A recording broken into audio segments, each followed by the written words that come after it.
Բարի երեկո, սիրելի քաղաքացիներ, մենք շարունակում ենք խոսել կրթության, գիտության, մշակույթի, սպորտի եւ երիտասարդության ոլորտների կարևոր խնդիրներից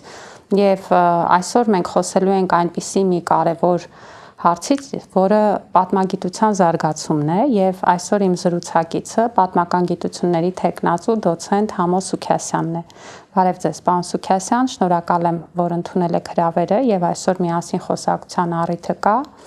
Եվ գիտեք, ուզում եմ այսպիսի մի կետից սկսել մեր խոսակցությունը, մենք շատ ենք խոսում գիտության զարգացման կարևորության մասին եւ սովորաբար, երբ որ խոսում ենք, այդ խոսակցությունները վերաբերում են բնական գիտություններին եւ իրականում տեխնոլոգիական զարգացումը իր հետքը թողնում է նաեւ մեր ծրագրերի վրա եւ դրանք հիմնականում ու մեծապես ուղղված են հենց բնական ու ճշգրիտ գիտությունների ոլորտներին։ Բայց շատ կարևոր ու առանցքային խնդիր է հումանիտար եւ հասարակագիտական ուղղության զարգացումը, որը թերևս մնում է մեր գիտական համակարգում ամենախոցելի ուղղություններից մեկը եւ նախ եւ առաջ ես ուզում եմ մենք խոսակցությունը սկսենք այդտեղից։ Ինչպես է ձևավորվել այս գիտակարգի ավանդույթը մեզանում եւ ինչպես է այդ ձևավորման ու այդ պրակտիկաների առանձնահատկությունը խնդիրներ առաջացնում այսօրվա զարգացման համար։ Շնորհակալություն հրավերի համար։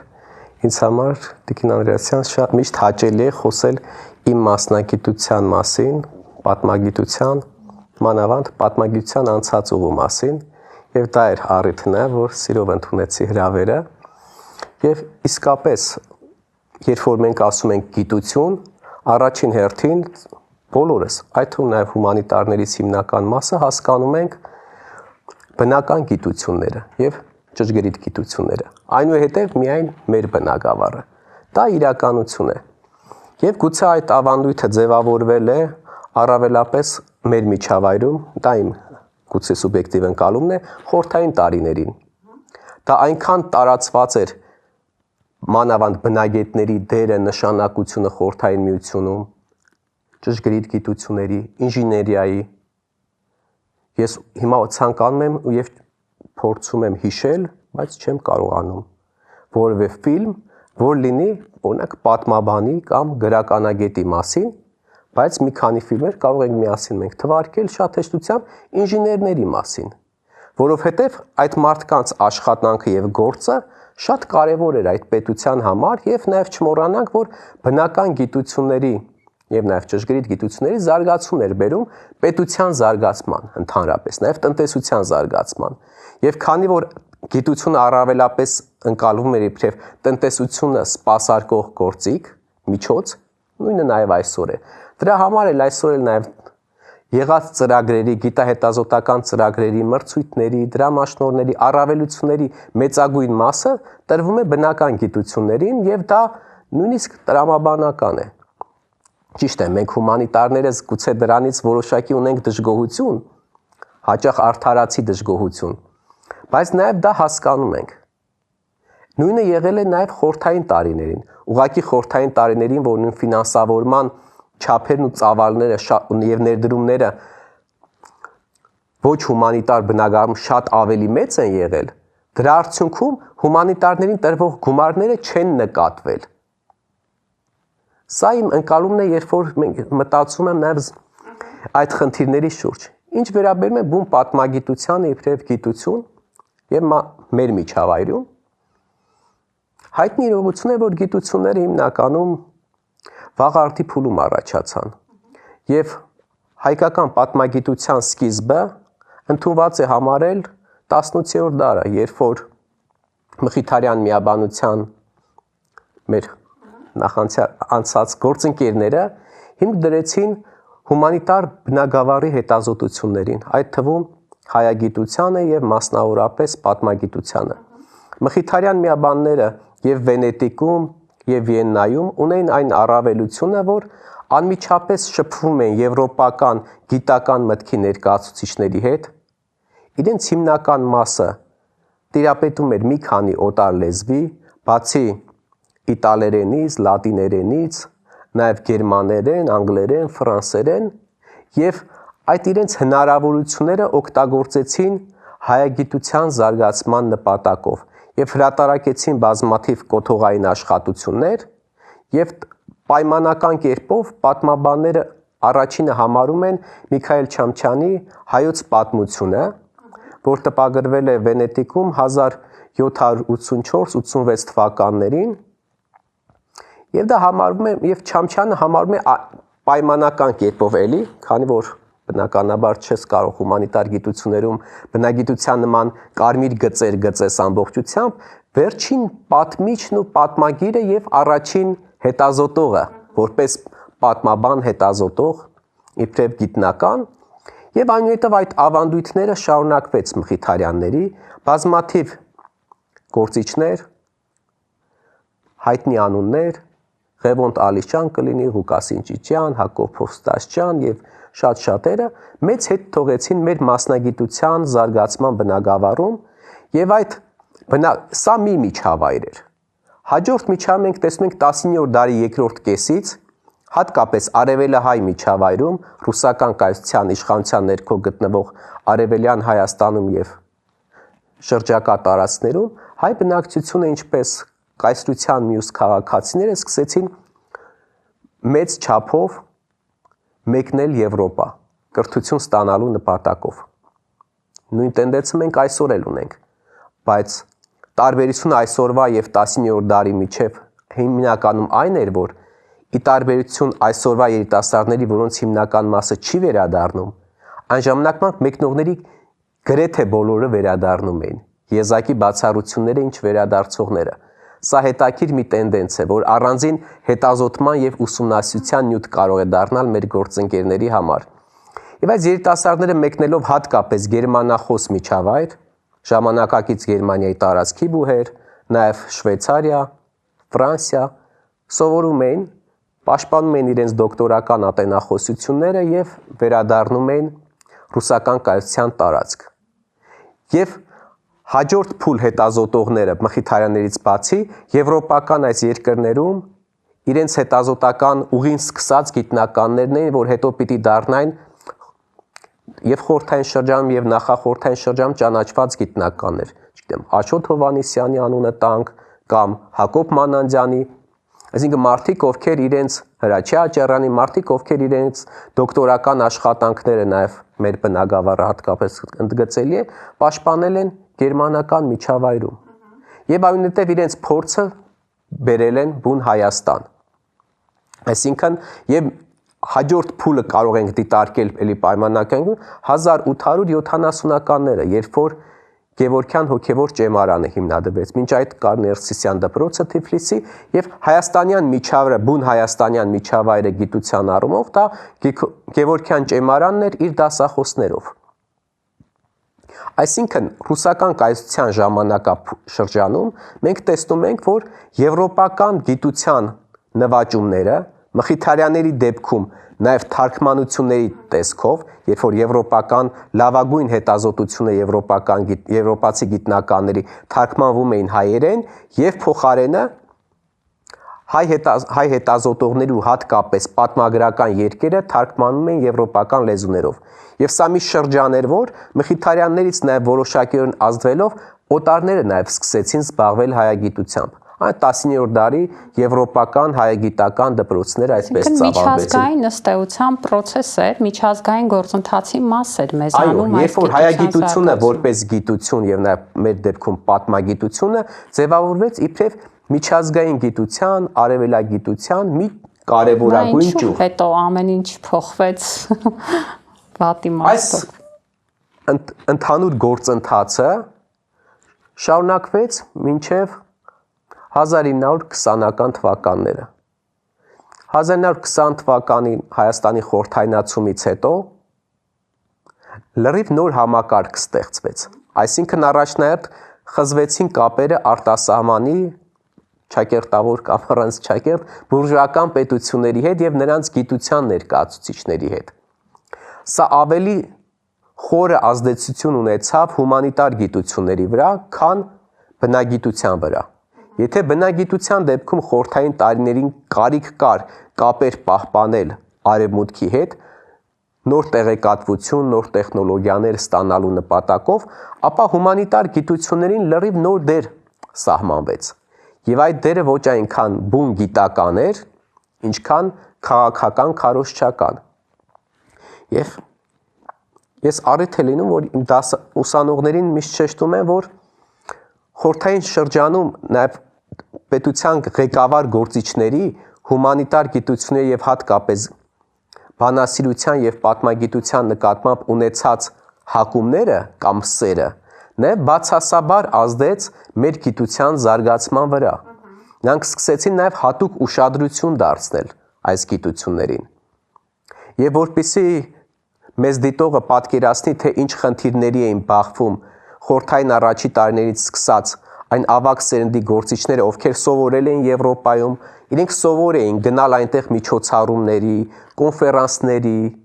հետ գալ, նամակագրական կապ ունենալ իրենց գործընկերների հետ, նախկին գիտական ղեկավարների հետ, որոնք այդ բուհերի հայտնի պրոֆեսորներ էին, ստանալ գրքեր, ամսագրեր, թերթեր եւ փոխանակել նյութերով 1920-ականների կեսերից այս կապերը կտրվեցին։ Նույն սովորական որևէ գիտնական, եթե պիտի մեկներ խորհրդային միության սահմաններից դուրս, նրա հարցը մի քանի փուլով պիտի քննարկվեր։ Նախ հիմնարկը պիտի թույլատրեր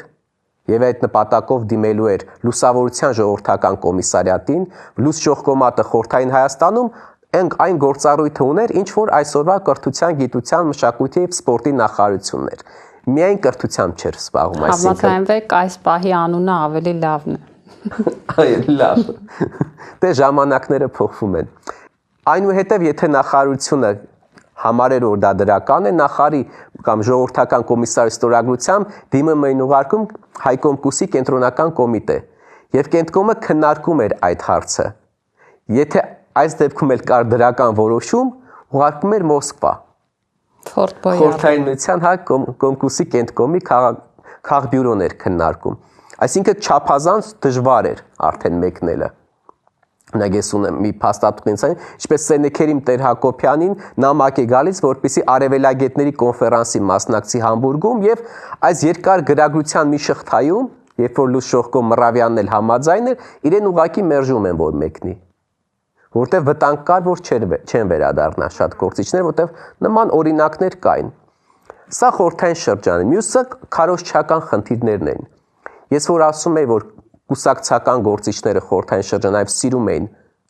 ճակերտավոր կամ առանց ճակերտ եւ ուշադրություն էին դարձնում պատմական գիտությանը, իրենք նաեւ կարծում էին, թե ինչպես պիտի դա ուսումնասիրվի։ Եվ կան բազմաթիվ այդպես որոշումներ, արձանագրություններ, այդ ոչ միայն համախորհրդային մակարդակով, թե ինչպես էր Ստալինը ցուցումներ տալիս, նույնիսկ մեր իրականությունում էլ նման քննարկումներ եղել են, օրինակ 1937-ին Կենտկոմի քարտուղար Ամատունին մի այդպիսի հավաքներ էր կազմակերպում ըստ բնագավառներ եւ զրուցում, թե ինչպես պիտի պատմություն օրինակ ուսումնասիրել։ Շեշտը բայց դնելով, որ ոչ թե դուք պիտի անաչառ գիտությամբ զբաղվեք, այլ քարոզչական խորհրդային թեզերը, պետական թեզերը պրոպագանդելով պիտի զբաղվեք։ Ուղղակի սա էր։ Եվ այս ամբողջ գործընթացի մեջ երկրորդ պլան էին մղվում բնականաբար հին սերնդի գիտնականները, որոնք ճակերտավոր բուրժուական դաստիարակություն եւ կրթություն էին ստացել։ Եվ փոխարենը առաջ էին գալիս բանվորագյուղացիական միջավայրից ծնված երիտասարդները, որոնց արդեն մեծ հնարավորություններ էր տրվում։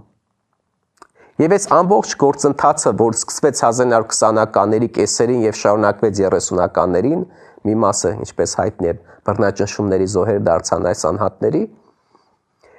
հետպատերազմյան շրջանում արդեն 1940-ականներից հետո արդեն ինստիտուցիոնալ հիմքերի վրա դրվեց։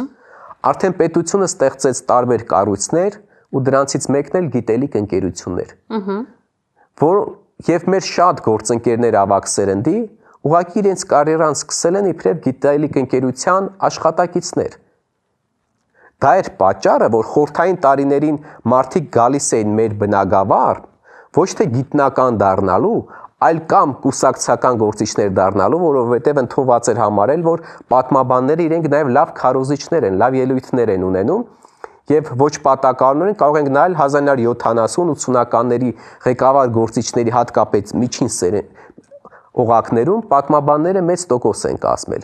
Այսինքն այն պատմաբանով ցանկանում է իրական գիտությամբ զբաղվում էր հին շրջանով եւ միջնադարով, իսկ ով քաղաքական թեմաներով զբաղվում էր վերջի 250-200 տարվա պատմության խնդիրներով։ Եզակի բացառություններ կան այն մարդիկ, ովքեր զբաղվել են վերջի 100-ամյակի պատմությամբ, բայց ուղղակի գիտությամբ են զբաղվել։ Բայց այս դեպքում է բազմաթիվ խոչընդոտներ իրենք պիտի հաղթահարեին։ Եթե կոմունիստական կուսակցության անդամ չէիր, քեզ թույլ չէին տա Կոմկուսի ստեղծած փաստաթղթերը դու նայես։ Այս դեպքում ուղղակի դու հնարավորություն ունեիր միայն Կոմերիտ միության ստեղծած փաստաթղթերը նայելու, եւ քո կարիերան, նաեւ գիտական կարիերան ուղղակի կարող էր ընդհատվել։ Եվ դրա համար ունենք գործընկերներ, ավագ գործընկերներ, որոնք պատմում են, որ սկսել են զբաղվել 19-րդ դարի պատմությամբ, 19-րդ դարի սկզբի պատմության խնդիրներով միայն այն պատճառով, որովհետև բռնադատվածի ընտանիքի անդամ են եղել։ Հակառակ դեպքում 20-րդ դարին վերաբերող խորհրդային շրջանի փաստաթղթեր իրենց թույլ չէին տա, որպեսզի ուսումնասիրեն։ Եվ այս ամբողջ քարոզչական խնդիրները, որ դրված էր կոմունիստական կուսակցության կողմից հումանիտար գիտություն եւ նաեւ մասնավորապես պատմագիտության առաջ, շարունակվեց մինչեւ խորհրդային միության ավարտը, որոշակի տեղեկատվություն ապրելով բնականաբար վերակառուցման տարիներին։ Այսինքն վերակառուցման շրջանում արդեն որոշակի ազատություններ ստեղծվեցին եւ արխիվային բազմաթիվ փաստաթղթեր ուղղակի բացվեցին հետազոտողների համար։ Եվ դա հնարավորություն տվեց մեր ավագ գործընկերներին ուսումնասիրել թեմաներ, որ նախկինում հնարավոր չէր, օրինակ հայ քաղաքական կուսակցությունների պատմություն կամ Հայաստանի առաջին հանրապետության պատմություն, ցեղասպանության առնչվող որոշ խնդիրներ։ Եվ այս ընդհանուր ոգևորության պայմաններում մեր գործընկերները գուցե նաև ժամանակ չունեին նաև վերաիմաստավորելու իրենց նախընթաց գործունեությունը, որովհետև մենք ունեցանք նաև գործընկերներ, որոնք 3 շերտով սկսեցին զբաղվել։ Իրենց առաջին տարիների ուսումնասիրություններն ու վերջի տարիներինը արդեն գաղափարական առումով մեկը մյուսին ուղղակի հակասում էր։ Սա էլ մի այլ ողբերգություն էր այս մարդկանց համար։ Բայց շատ, գիտեք, այսպես շատ ախտորոշիչ մի բան եք ասում եք ժամանակ չունեին վերաիմաստավորելու։ Իրականում կարծում եմ պատմագիտությունը այն բնագավառն է, որը գործ ունի ժամանակի հետ եւ որը հատկապես ուշադիր պիտի լինի ժամանակի նկատմամբ։ Ու ակնհայտ է, որ այս խնդիրները, որի մասին խոսում ենք, չէին կարող այս բնագավառի ներկայացուցիչների առնվազն որոշ մասի համար ակնհայտ չլինել։ Ու ակնհայտ է, որ այդ վերաիմաստավորումը ոչ միայն ինչ որ մեկի անհատական կամ անձնական խնդիրն է, այլ այս համակարգի, այս բնագավառի գոյության ու զարգացման խնդիրն է։ Առանց այդ վերաիմաստավորման այդ խնդիրները հաղթահարել հնարավոր չի։ Տեսեք ինչն է հարցը, քանի որ նախկինում բազմաթիվ փակ էջեր կային կամ սպիտակ էջեր, ինչպես մենք աջախանվանում ենք պատմաբաններս, մեր ավագ գործընկերները տեսնելով, որ այդ խնդիրները ընդհանրապես ուսումնասիրված չեն եւ իրենց աշխատանքը միանգամից նաեւ իրենց հրճակ կբերի եւ այլն, իրենք սկսեցին այդ խնդիրները ուսումնասիրել։ Ու իրենց տպած փաստաթղթերը, հրատարակած հոդվածները, նաեւ գրքերը այդ հնարավորությունը, այսպես ասենք, անձնական իրենց տվեցին։ Գուցե սա է նաև պատճառը։ Սա իմ գոնե անձնական մոտեցումն է։ Այսինքն, երբ որ դու տեսնում ես, որ հեշտ ճանապարհով դու կարող ես քո առաջ դրված խնդիրները լուծել, չգիտեմ, դիսերտացիաներ պաշտպանել, գրքեր տպել եւ այլն, մարդիկ այդ հեշտ ճանապարհով են գնում, որտեղ քանի որ նախկինում դա տաբու թեմաներ, տաբու թեմաներին անդրադառնալը այդ տարիներին արդեն մեծ աշխատանք էր դիտվում։ Բայց այստեղ թույլ տվեք ձեզ մի բան ասել։ Արդյոք գիտնականը պիտի ընտրի հեշտ ճանապարհները։ Ինձ թվում է գիտությունը դժվար ու բարդ ճանապարհները ընտրելու մասին է, չլուծված խնդիրները, չուսումնասիրված եւ կարծես առերևույթ պատասխան չունեցող հարցերը, ամենաանլուծելի ու անհաղթահարելի թվացող մեթոդաբանական եւ այլ խնդիրները։ Արդյոք սա չի գիտության բնութագրիչը։ Իհարկե, դուք ճիշտ եք այդ առումով, բայց պիտի հաշվի առնենք նաեւ թե այդ ժամանակի մարդիկ ինչպիսի կրթություն եւ դաստիարակություն է ստացել։ Իրենց ստացած կրթությունն ու դաստիարակությունը չէր նպաստի, որ նման խնդիրներ, մեթոդական փոփոխությունների խնդիրներ դնել, նաեւ դրանով իրենք նաեւ ցույց կտային, որ այսպես ասենք, պարզ մի հարց, իրենք նախընթաց կյանքում սխալ են ապրել։ Յուրաքանչյուր անհատ չափազանց դժվար է կարողանում ինքը իրեն քննադատել եւ իր անցյալը քննադատել։ Դա մեծ, այսպես ասենք, համարձակություն է պետք եւ այլն, որ ոչ բոլորը ունեն։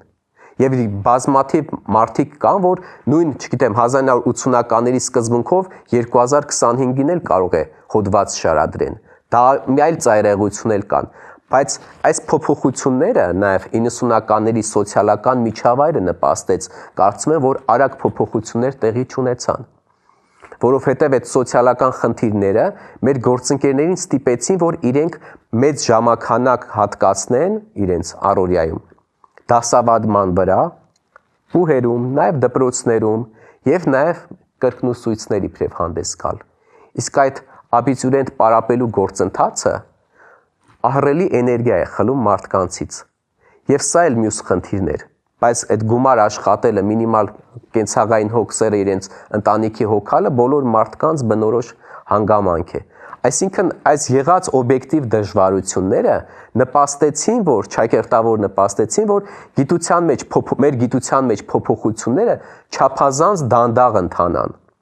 Տեսեք եւ մյուս հնարավորությունները, որ մենք արդեն տեսնում ենք, արդեն 2010-ականներից են գալիս հայկական գիտություն եւ նաեւ պատմագիտություն, երբ որ հնարավոր եղավ արևմտաեվրոպական գիտության նվաճումները տեղայնացնել։ Այդ տեղայնացում եւ ուղակի եւ երբեմն ռուսական միջնորդավորվածությամբ այդ տեղայնացումը սկսեց միայն 10-ական թվականներին ռեալ 2000-ականների վերջերից եւ 10-ականներից սկսած։ Եվ կարծում եմ նաեւ ժամանակի խնդիր է, այսինքն պետք են նաեւ անհատներ, մարդիկ, երիտասարդներ, էնտուզիաստներ, ովքեր կսկսեն զբաղվել նաեւ մեթոդական խնդիրներով, որը շատ ավելի բարդ է, եւ մարդիկ շատ ավելի դժվարությամբ են դեպի գիտություն գալիս։ Հիմա ամենամեծ խնդիրը, որ ունեն հումանիտար գիտությունները, փոքր թվով մարդիկ են, ովքեր ցանկանում են այս գիտություններով զբաղվել։ Սա էլ մեկ այլ խնդրեմ է հիմա։ Բայց գիտեք, այսինքն մենք պիտի կարծում եմ մեր բնագավառի մարդիկ, նաև պետությունը, նաև իր հերթին, պիտի քայլեր կատարի այս բնագավառները շատ ավելի գրավիչ դարձնելու համար։ Ոչ միայն ֆինանսական ներարկումներ, որ վերջի տարիներին մեծ ծավալի արվել է, դա բնականաբար շատ կարևոր է, բայց բացի ֆինանսական ներդրումներից պիտի նաև այլ գրավչություններ ստեղծել։ Բայց գիտեք, պարոն Սուքասյան, ֆինանսական ներդրումները իհարկե արվում են եւ գիտեք, որ վերջին տարիներին մինչև 300% բազային ֆինանսավորման աճ ենք ունեցել գիտաշխատողների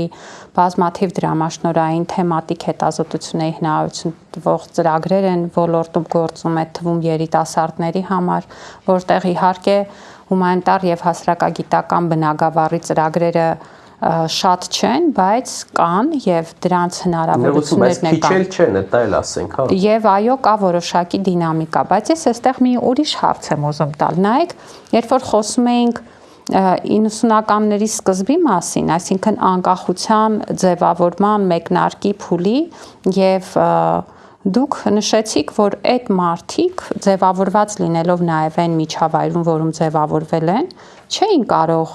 այդ խնդիրը լուծել եւ նաեւ սոցիալական պայմաններ ու այլ հանգամանքները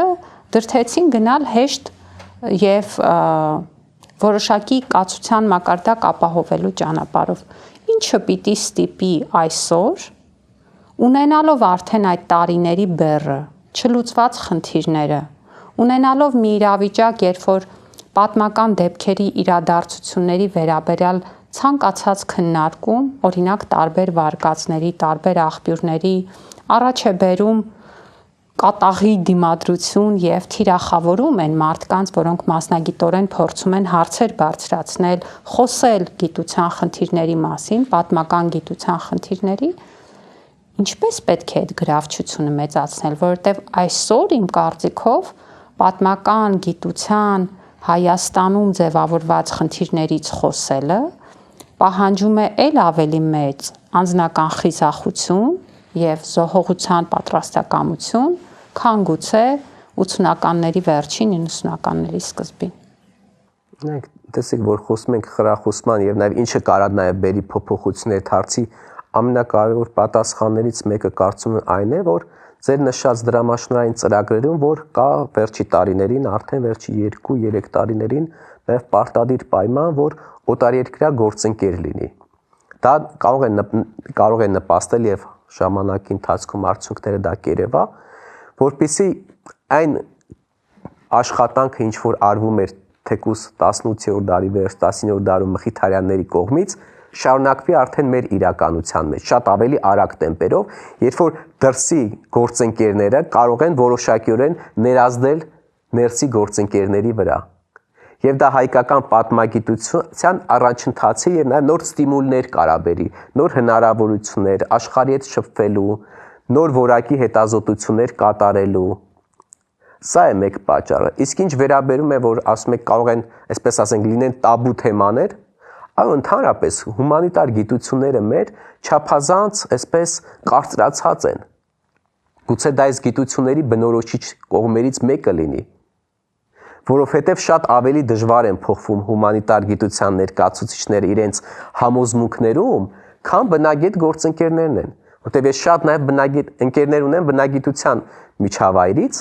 եւ այդ տարբերությունը ինքս էլ եմ տեսնում։ Այսինքն նրանք ավելի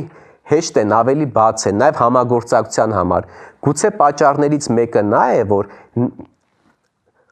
բնագիտության դեպքում համագործակցությունը ավելի մեծ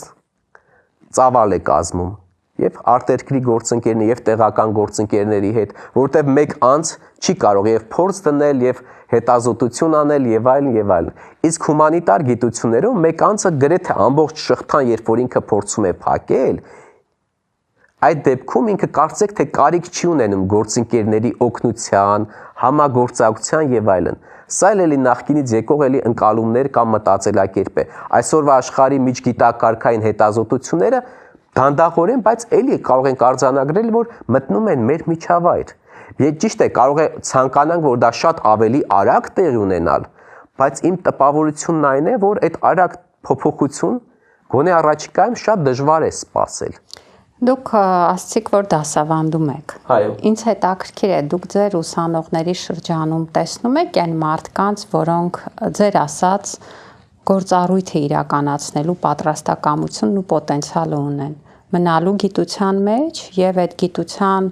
ներսում կուտակված խնդիրներին բաց ճակատով նայելու եւ այդ խնդիրների հետ առերեսվելու։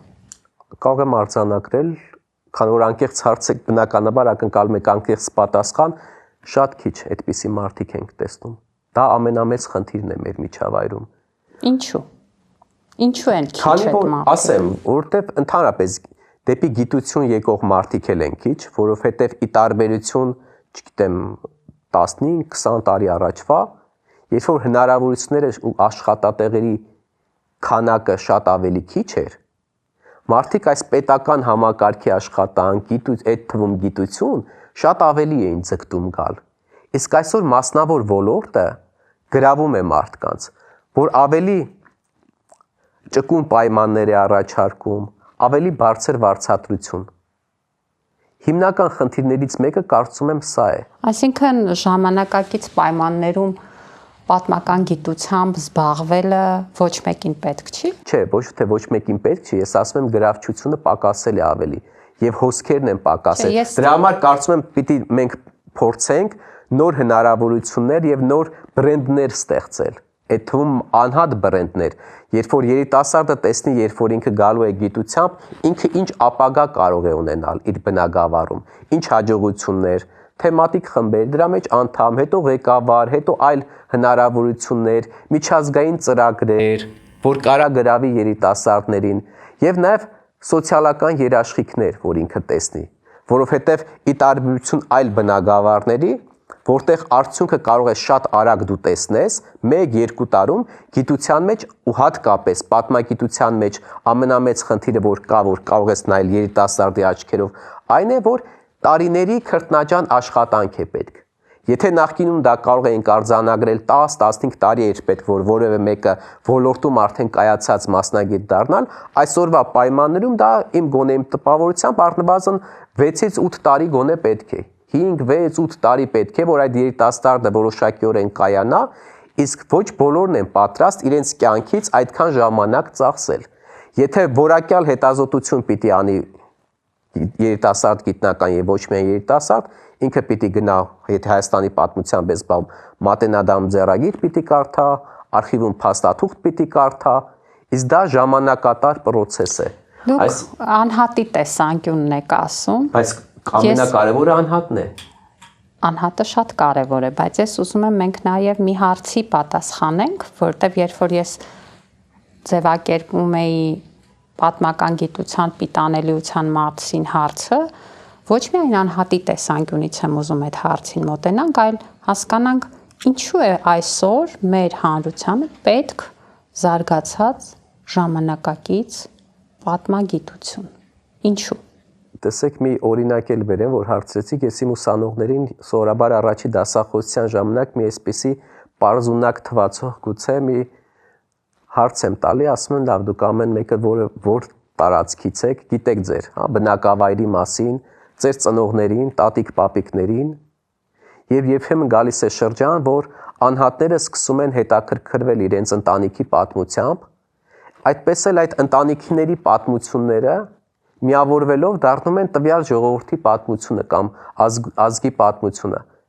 Ինչպես սովորական անհատն է պետք երբեմն ցանկանում է եւ վերհիշում է մի քանի օր, տարի, ամիս առաջ իր հետ տեղ ունեցած իրադարձություն կամ իր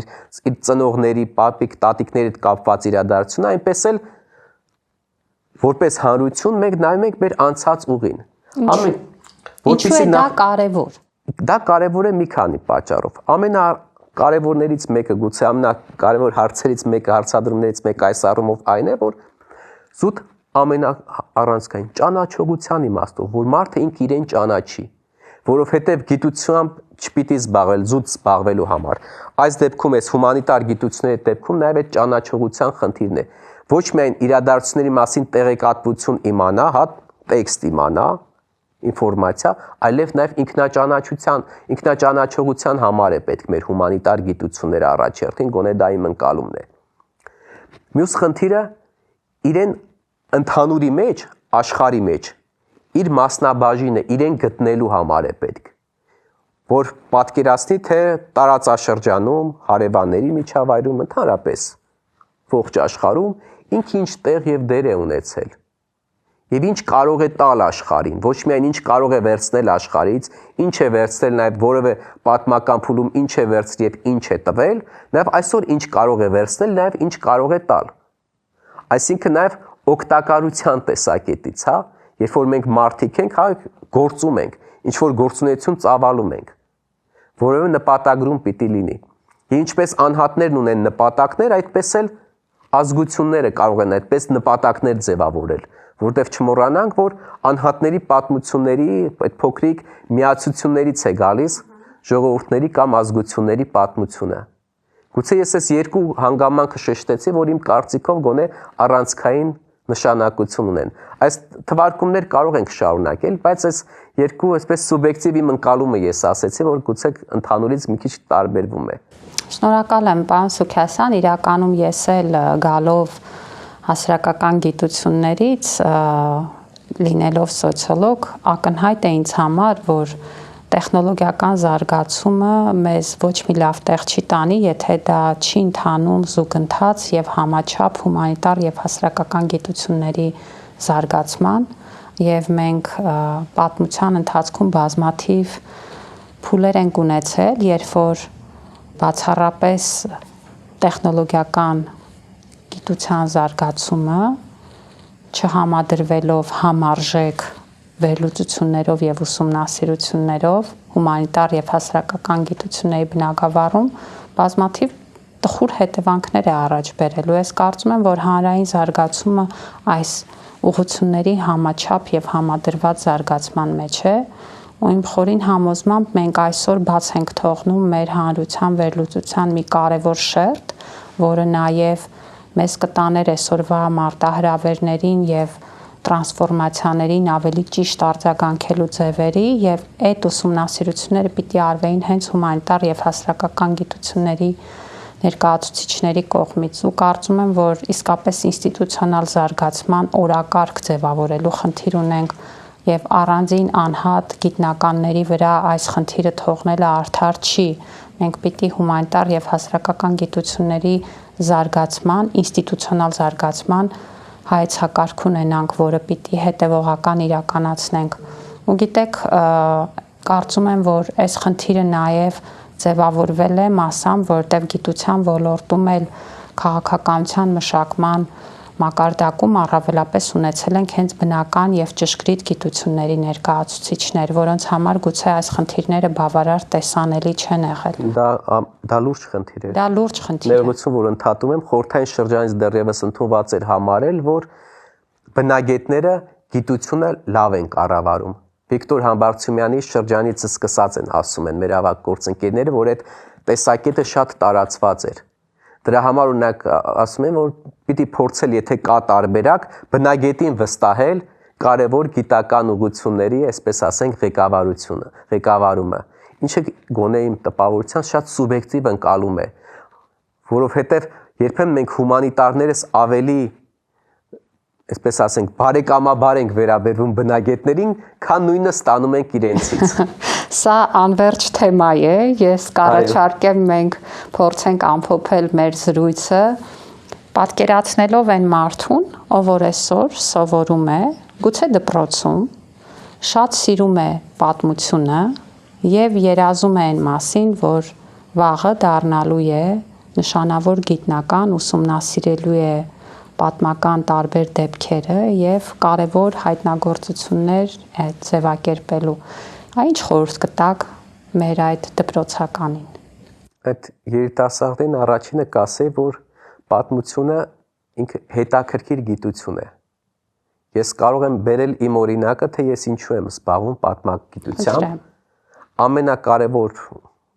հանգամանքը, որ ինձ մղում է, դա այն է, որ յուրաքանչյուր փուլում հետազոտական աշխատանքի ինչ-որ մի նոր բան կարող եմ գտնել, բացահայտել։ Ու դա նոր ստիմուլ է տալիս մարդուն, գիտնականին։ Սա ամենակարևորն է, այսինքն սա մի բնագավառ է, որ նոր հայտնագործություններ դու կարող ես անել։ Կարող է, չգիտեմ, տեխնիկայի նման չէ հայտնագործությունը, նոր էջեր բացահայտես, որ մինչ այդ անհայտ է։ Բազմաթիվ խնդիրներ կան մեր բնագավառում, որ իրենց ուսումնասիրողին են սպասում, եւ նոր ու որակյալ աշխատանքներ դու կարող ես գրել։ Դու կարող ես շփվել գործընկերների հետ, եւ հայաստանցի, եւ ոչ հայաստանցի, եւ եզակի հնարավորությունը այսօր կա, եւ գուցե իմ տպավորությունն այն է, որ վերջի տարիներին հայկական գիտությունը այնքան իր պատմության մեջ այնքան լավ օրեր չի ապրի, թե նա սովորական միջին վիճակագրական գիտնականից, ինչպես այսօր։ Բազմաթիվ կան հնարավորություններ երիտասարդ, հատկապես նոր գիտության ասպարեզ նոր մուտք գործող երիտասարդների համար, եւ բազմաթիվ ծրագրեր, եւ փոխանակման ծրագրեր, ուսուցման ծրագրեր, հետազոտական աշխատանք կատարելու, մեծ թիմերում աշխատելու հնարավորություններ, ավագ գործընկերներից սովորելու տարբերակներ եւ երկրորդական չի նաեւ այն հանգամանքը, որ սա կարա նաեւ որոշակիորեն նորմալ հայաստանյան պայմաններում նորմալ վարձատրություն բերի։ Ես վստահ եմ, որ ոչ այսօր, ոչ էլ ապագայում պատմաբան գիտնականը չի կարող մեծահարուստ լինել, ինքը բանկիր չէ եւ չի լինելու, բայց պատմաբան գիտնականը եւ ընդհանրապես գիտությամբ զբաղվողը կարող է հայաստանյան պայմաններով նորմալ ապրել, որակյալ, միջին վիճակագրական քաղաքացուց ոչ պակաս, այսինքն նաեւ վաստակել։ Այսինքն սա նաեւ եթե դու ոչ միայն եւ ամենամեծ առավելությունը, երբ որ դու զբաղվում ես գիտությամբ, երբ որ դա քոնն է, կարևորը նաև այն հանգամ, քո սիրած գործով զբաղվելու համար ես նաև վարձատրվում։ Սա շատ առանցքային խնդիր է, որովհետև բոլորս կարող ենք մեր շրջապատում մարդիկ ունենալ, ովքեր աշխատում են ուղղակի աշխատանքի համար եւ այդ վարձատրության համար։ Իսկ երբ որ դու քո հոբիով, քո նպատակադրումամբ թեմայով ես զբաղվում եւ նաեւ քո սիրած աշխատանքով եւ նաեւ չէ ոչ միայն վարձատրվում ես, նաեւ նորմալ ես վարձատրվում, սա մեծ առավելություն կարա լինի մեր բնագավառ մուտք գործել ցանկացող երիտասարդների համար եւ ես վստահ եմ, որ հնարավորությունները յուրաքանչյուր տարին կամ հնգամյակը մեկ ավելանալու են մանավանդ երիտասարդների համար Եվ մյուս խնդիրը, որ կարող ենք ցավոքալ, քանի որ երիտասարդների թիվը ավելի պակասում է գիտություն մուտք գործող, եղած գումարները հաջորդ տարիներին շատ ավելի քչերի վրա է բաշխվելու։ Սա էլ մի ուրիշ հանգամանք է, որ գուցե ես կարծում եմ նաև տեղին է, որ պիտի նաև այս խնդիրների մասին էլ մենք խոսենք։ Շատ լավ, շնորհակալ եմ, հուսամ համոզեցինք մի շարք երիտասարդների, որ մեզ լսում էին եւ մտածում էին արդյոք շարունակել թե չշարունակել ուսումնասիրել պատմությունը, որ դա իսկապես արժի անել։ Ես համաձայն եմ ձեր հետ, որ դա ինքնաճանաչման ամենակարևոր եղանակներից է եւ հուսով եմ, որ առաջիկայում էլ կունենանք առիթ զրուցելու, խոսելու նաեւ մեր այլ կարևոր թեմաներից։ Շնորհակալություն։ Շնորհակալություն։